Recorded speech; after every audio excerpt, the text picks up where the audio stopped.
تھوڑا سا اپاہج سا ہے، جس کو ٹنڈا کہتے ہیں، ہاں ایسے بھائی تھوڑا لنگڑالو ٹائپ کا ہے، ایسے آگے نماز پڑھا رہا ہے، تو وہ بندہ تھوڑا باذوق تھا۔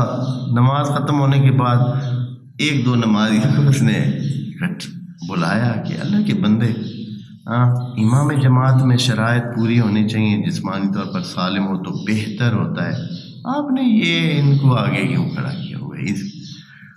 انہوں نے کہا کہ پہلے تو یہ نماز پیچھے پڑھتا تھا، پر یہ ہے کہ ہم نے دیکھا کہ یہ تو روزانہ کسی نہ کسی کا جوتا اٹھا کے لے جاتا ہے، اس لیے ہم نے اس کو آگے کھڑا کیا۔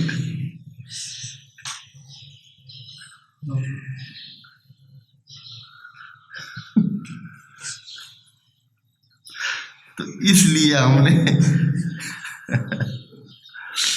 لوگوں کی سوچ بھی ہوتی ہے، اس طرح نہیں، کتاب کو حقیقتاً امام بنائے، بس امام بنانے کے لیے بھیجا تھا کتاب کو، لیکن قرآن نے بتایا ہے کہ انہوں نے کیا کیا تھا، وَنَبَذُوهُ وَرَاءَ ظُهُورِهِمْ، انہوں نے اس کتاب کو پیچھے رکھا، آگے نہ رکھا۔ دوسری چیز وَرَحْمَةً، کتاب صرف امام نہیں ہے، اس میں معنویت بھی موجود ہے، اس میں برکت بھی موجود ہے، اس میں رحمت بھی موجود ہے۔ ہم صرف اس کو علم نہ جانیں کہ ہمیں سیدھا راستہ دکھا رہی ہے، بلکہ یہ کتاب پر برکت ہے، اس میں رحمت ہے، اس کو رکھنا، اس کو اٹھانا، اس کو لے جانا، لے آنا، آنکھوں کے سامنے کھولنا، آنکھوں کے سامنے رکھنا، سر پہ لینا، جہاں بھی جیسے بھی ہے، اس میں رحمت ہے، اور رحمت کے حصول کے لیے آپ کو اس کتاب کو اپنے آس پاس میں زندہ رکھنا چاہیے۔ جتنی یہ کتاب آپ کے آس پاس میں ہوگی، اتنی ہی آپ کے لیے رحمت خدا بھی ہوگی۔ یہ خدا کریم خود بتا رہے ہیں، امام کے علاوہ یہ اس کا ٹائٹل ہے، یعنی امام تو ہے، ہدایت تو ہے، اس کے علاوہ یہ کیا تھی؟ وہ تورات کی بات کریں کہ وہ رحمت تھی۔ اس کتاب کے بارے میں بھی یہی ہے، قرآن کے بارے میں بھی یہی ہے کہ یہ رحمت بھی ہے اور شفاء۔ وَنُنَزِّلُ مِنَ الْقُرْآنِ مَا هُوَ شِفَاءٌ وَرَحْمَةٌ، یہ شفا ہے، اس میں شفا ہے، لیکن ہم میں وہ توفیق نہیں ہے کہ اس کی شفا کو کیا کریں؟ حاصل کریں۔ میں پہلے داستانیں اس بارے میں سنا چکا ہوں کہ کیسے ائمہ نے یا دوسرے احباب نے جو کچھ رسائی رکھتے تھے، اپنے کردار کی قوت کے ساتھ قرآن کو پڑھ کر بالکل معجزانہ کام کر کے دکھائے۔ وَهَذَا کتاب، پہلے موسیٰ کے پاس کتاب بھیجی تھی، اور یہ بھی کتاب ہے، یہ بھی کتاب ہے۔ پھر اس کا کیا کام ہے؟ کہتے ہیں مصدقٌ، یہ اس کتاب کے لیے کیا ہے؟ ایک تصدیق نامہ ہے۔ یہ کتاب اس کتاب کی تصدیق ہے، جو باتیں ادھر لکھی ہوئی تھیں وہی باتیں ادھر بھی لکھی ہوئی ہیں۔ اسی سے ہی جان لیں کہ یہ بھی سچ ہے، وہ بھی سچ تھی، جو موسیٰ کے پاس بھیجی تھی وہ بھی سچ تھی، یہ بھی سچ ہے۔ ہاں صرف فرق کیا ہے؟ لساناً عربین، اے عربو، اے عرب زبان والو، اس کو ہم نے عربی زبان میں بھیجا تاکہ آپ کو سمجھ آئے۔ وہ کتاب عبری میں تھی، کتاب تورات عبری زبان میں تھی، جو آج کل اسرائیل میں رائج زبان ہے عبری، اس زمانے کی جو عبری زبان تھی اس میں تھی۔ یہ کتاب جو ہے عربی میں ہے۔ کیوں؟ دو طرح کے کام کرتی ہے۔ لِيُنذِرَ الَّذِينَ ظَلَمُوا، وہ جو ظالم، وہ جو ٹھیک کام نہیں کرتے ہیں۔ ظالم کا معنی پہلے بھی عرض کیا ہے، جو بھی جدھر بھی اپنے جگہ سے ہٹ کر کام کرے وہ ظالم قرار پاتا ہے، یعنی یہ نیچر ہوتی ہے انسان کو۔ مثال کے طور پر آپ گاڑی پارک کرتے ہیں، موٹر سائیکل پارک کرتے ہیں یا کوئی بھی، تو راستے کے بالکل درمیان میں، اب یہ ایک ظلم ہے، یعنی اس بندے کی نیچر میں اندر ظلم ہے، یعنی یہ بندہ ٹھیک کام کرنے والا نہیں ہے۔ یا پتھر ہے تو درمیان میں اس نے ڈال دیا، ہاں، یا کوئی اور ایسے کتنے کام ہیں جو الٹے کرنا، یعنی اپنے مثلاً اس نے اپنے گھر میں بٹن الٹے لگوائے ہوئے، باقی سب کے جو ہے نا بٹن نیچے کرو تو آن ہوتا ہے، اوپر کرو تو آف ہوتا ہے، اس نے کیا کیا ہوا ہے؟ الٹے لگائے ہوئے، اوپر کرو تو آن ہوتا ہے، نیچے کرو تو آف۔ باقیوں نے ٹوٹیاں اوپر سے نیچے رخ کیے ہوئے، اس نے سائڈ پہ رخ کر رکھا ہے۔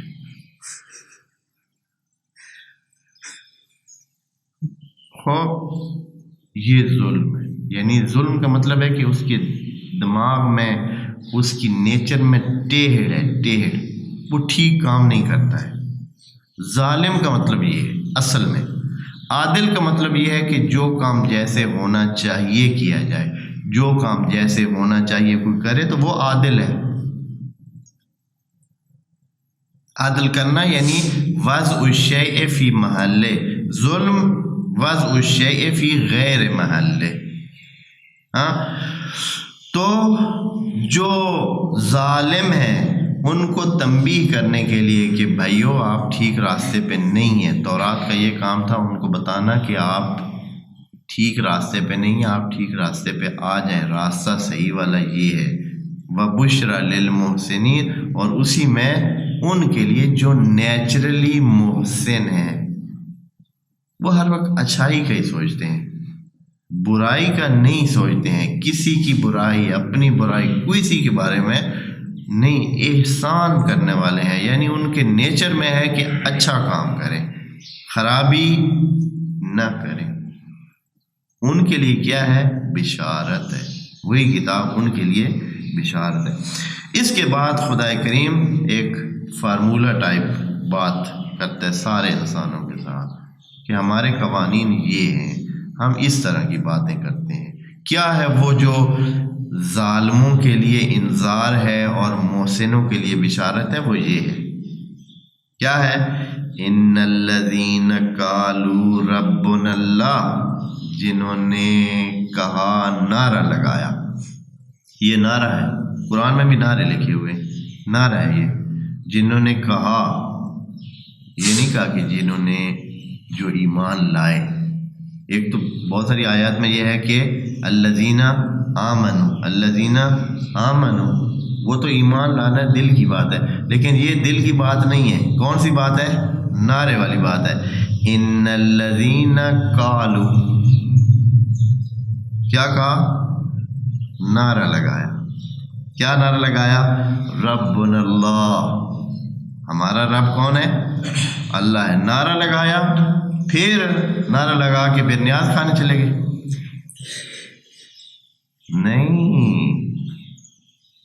نہیں، ثم استقاموا، پھر اس نعرے پر پکے پیڑے رہے۔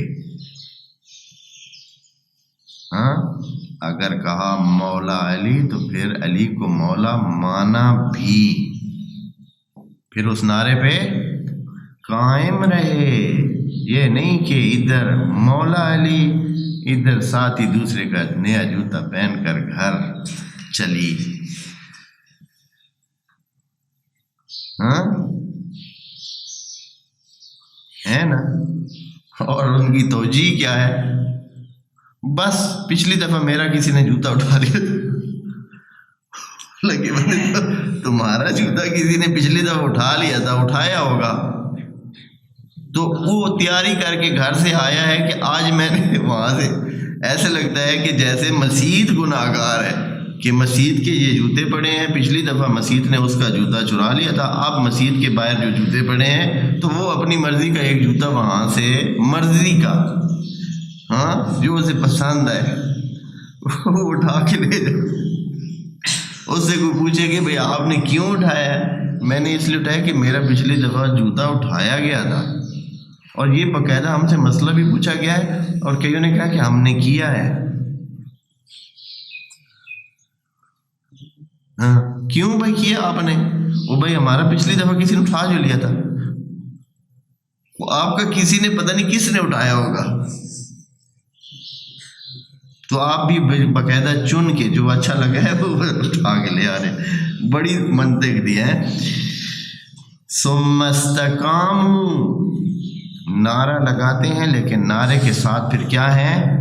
قائم رہتے ہیں. مولا علی کہا تو پھر علی کو واقعا مولا مانا بھی. فلا خوف علیہم، اگر اس قسم کے لوگ ہوں تو فلا خوف علیہم، پھر کوئی فیوچر کا کوئی ڈر نہیں ہے، کوئی ڈر نہیں، آپ کہیں نقصان نہیں کریں گے. اگر رب اللہ کہا اور پھر اسی پہ ڈٹے رہے کہ ہمارا رب وہی ہے، ہمارا اٹھنا بیٹھنا کھانا پینا سب کچھ اس کے ہاتھ میں، ہمارا سانس اس کے ہاتھ میں، ہمارا رزق اس کے ہاتھ میں، ہماری تعلیم اس کے ہاتھ میں ہے، ہمارے جسم کا زور اس کے ہاتھ میں، ہمارے دماغ کی پاور اس کے ہاتھ میں ہے.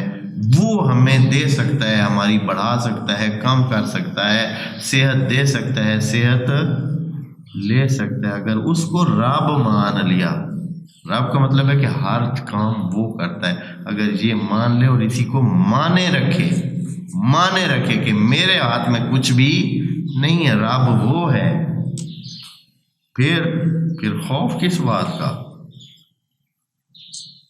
پھر خوف کس بات کا؟ اگر میرے پاس 100 روپے ہے، اللہ نے 100 دیے ہیں، 100 ہے، ٹھیک ہے، کیا حرج ہے، کوئی مسئلہ نہیں ہے. کل کے لیے وہ جانے، وہ جانے، لینڈ جانے تھے حسین جانے.